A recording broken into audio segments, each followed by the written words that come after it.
തുടർന്ന് അല്പം കഴിഞ്ഞതും ഹരി പറഞ്ഞു തുടങ്ങി.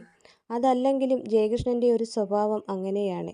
അവൻ കാരണം ആർക്കെങ്കിലും ചെറുതായിട്ടാണെങ്കിൽ പോലും എന്തെങ്കിലും ഒരു രീതിയിലുള്ള ഒരു വിഷമമുണ്ടായാൽ അതവന് സഹിക്കാൻ കഴിയില്ല എന്ന് മാത്രമല്ല, അവൻ വല്ലാതെ അസ്വസ്ഥനായി തീരുകയും ചെയ്യും. എല്ലാവരും കേൾക്കെ ജയകൃഷ്ണനെ അടുത്തറിയുന്ന ഹരി പറഞ്ഞു നിർത്തി. അങ്ങനെ കഴിഞ്ഞ രാത്രിയിൽ നടന്ന ആ സംഭവത്തെക്കുറിച്ചുള്ള ചർച്ചയും എല്ലാവരുടെ അഭിപ്രായങ്ങളും പറഞ്ഞു കഴിഞ്ഞതോടെ ആ യോഗം പിരിഞ്ഞു. ഹരിയും ബെന്നിയും സന്തോഷും ഹരിയുടെ മുറിയിലെത്തി. നോക്കുമ്പോൾ കണ്ടത് ഇരുകരവും നെറ്റിത്തടത്തിനു മീതെ കോർത്തു പിടിച്ചുകൊണ്ട് കണ്ണുകൾ രണ്ടുമടച്ച് കട്ടിലിൽ അങ്ങനെ കിടക്കുന്ന ജയകൃഷ്ണനെയാണ്. തുടർന്ന് അകത്തേക്ക് കയറി വന്ന ബെന്നിയും സന്തോഷും കൂടി കട്ടിലിൽ കണ്ണുകൾ അടച്ച് കിടക്കുന്ന ജയകൃഷ്ണനെ തട്ടി വിളിച്ചുകൊണ്ട് പറഞ്ഞു, "അതേ ജയ, നമുക്ക് ഹോസ്പിറ്റൽ വരെ പോയി ആ കുട്ടിയെ ഒന്ന് കണ്ടിട്ട് വരാം. നീ എഴുന്നേൽക്ക്." അത് കേട്ടതും ജയകൃഷ്ണൻ കണ്ണു തുറന്ന് തൻ്റെ കൂട്ടുകാരുടെ മുഖത്തേക്കൊന്ന് നോക്കി. അത് കണ്ട ഹരി, "നീ ഇങ്ങനെ വിഷമിക്കാതെ. എന്താണേലും സംഭവിക്കാൻ പാടില്ലാത്തതെല്ലാം സംഭവിച്ചു. ആ കുട്ടിയുടെ ജീവന് അപകടമൊന്നും സംഭവിച്ചിട്ടില്ലല്ലോ. അങ്ങനെ സമാധാനിക്കാം." അതോടെ ജയകൃഷ്ണൻ കട്ടിലിൽ നിന്നും എഴുന്നേറ്റ് മറ്റുള്ളവർക്കൊപ്പം ഒരുങ്ങിയിറങ്ങി ദേവൂട്ടി കിടക്കുന്ന ആശുപത്രിയിലേക്ക് പോകാനായി.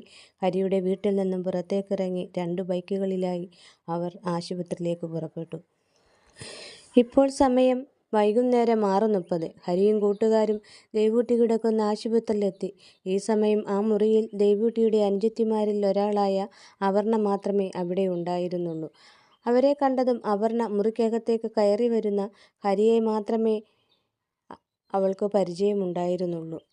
അതിനാൽ ഹരിയുടെ മുഖത്തേക്ക് നോക്കി ഒന്ന് പുഞ്ചിരിച്ചു. തുടർന്ന് മറ്റു 3 പേരുടെയും മുഖത്തേക്ക് നോക്കി തെല്ലമ്പരപ്പോടെ നിന്നു. ഈ സമയം ഹരി അപർണയോടെ, "എവിടെ നിന്റെ ചേച്ചിമാർ രണ്ടാളും?" എന്ന് ചോദിക്കുന്നു. ഹരിയുടെ ആ ചോദ്യം കേട്ടതും അപർണ പെട്ടെന്ന് പുറത്തേക്ക് കൈ ചൂണ്ടിക്കൊണ്ട്, "ദേവേച്ചിയുടെ മുറിവ് ഡ്രസ്സ് ചെയ്യാൻ വേണ്ടി പോയിരിക്കുന്നു" എന്ന് പറഞ്ഞു. തുടർന്ന് മറ്റു 3 പേരുടെയും മുഖത്തേക്ക് നോക്കി നിഷ്കളങ്കമാർന്ന ഒരു ചെറു പുഞ്ചിരിയോടെ അവൾ നിന്നു. അതുകണ്ട ബെന്നി അവളോട് അവളുടെ പേരെന്താണെന്ന് ചോദിച്ചു. അത് കേട്ടത് അപർണ തൻ്റെ പേര് അവരോട് പറഞ്ഞു. "അപർണ." അപ്പോൾ അടുത്ത ചോദ്യം വന്നു, അവൾ പഠിക്കുന്നത് എത്രാം തരത്തിലാണെന്ന്. അതിനും അവൾ മറുപടി പറഞ്ഞു, 10ാം തരത്തിൽ. ഈ സമയം ഹരി അപർണയോടെ, "അവരുടെ അപ്പാവും അമ്മാവും എവിടെ പോയി?" എന്ന് ചോദിച്ചു. "ദേവേച്ചിക്കുള്ള ഭക്ഷണവും ഡ്രസ്സും എടുക്കാൻ വേണ്ടി വീട്ടിൽ പോയിരിക്കുകയാണെന്ന്" അവൾ മറുപടി പറഞ്ഞു.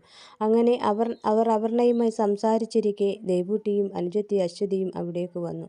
ആദ്യം മുറിക്കകത്തേക്ക് കയറി വന്നത് അശ്വതിയായിരുന്നു. ഒട്ടും പ്രതീക്ഷിക്കാതെ തങ്ങളുടെ റൂമിൽ നിൽക്കുന്ന പരിചയമില്ലാത്ത ആ ചെറുപ്പക്കാരെ കണ്ട് അശ്വതി ഒന്ന് അമ്പരന്നു. പിന്നീടാണ് അവൾ ഹരിയെ കണ്ടത്.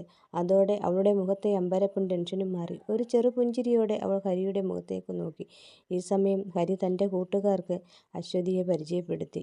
"ഇതാണ് അശ്വതി, ദേവൂട്ടിയുടെ മറ്റൊരു അനുജത്തി."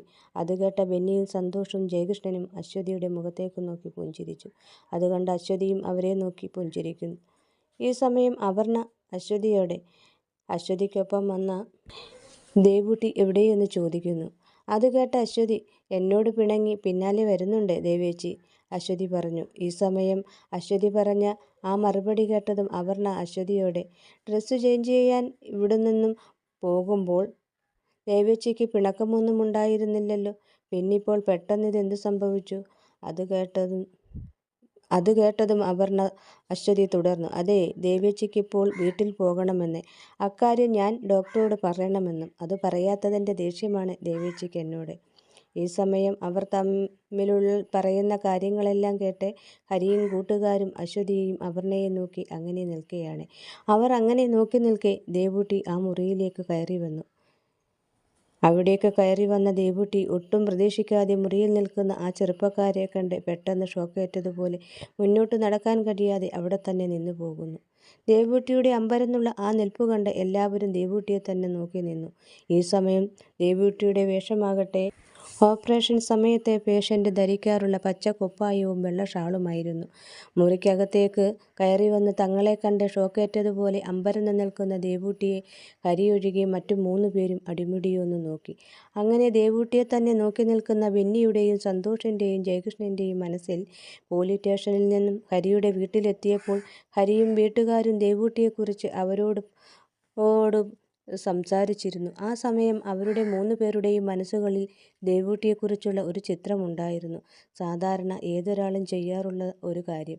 അങ്ങനെ മനസ്സിൽ നെയ്തെടുത്ത ദേവൂട്ടിയെക്കുറിച്ചുള്ള ആ ഒരു ചിത്രവുമായിട്ടാണ് 3 പേരും ഹരിക്കൊപ്പം ആശുപത്രിയിലെത്തിയത്. എന്നാൽ ഇവിടെ ദേവൂട്ടിയെ നേരിട്ട് കണ്ടപ്പോൾ അവർ 3 പേരും ശരിക്കുമൊന്ന് അമ്പരന്നുപോയി.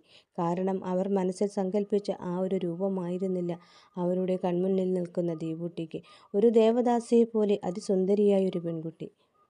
അതായിരുന്നു ദേവൂട്ടി. അവളുടെ ആ സൗന്ദര്യത്തിന് മുന്നിൽ സംസാരശേഷി ഇല്ല എന്നത് ഒരിക്കലും ഒരു കുറവായിരുന്നില്ല.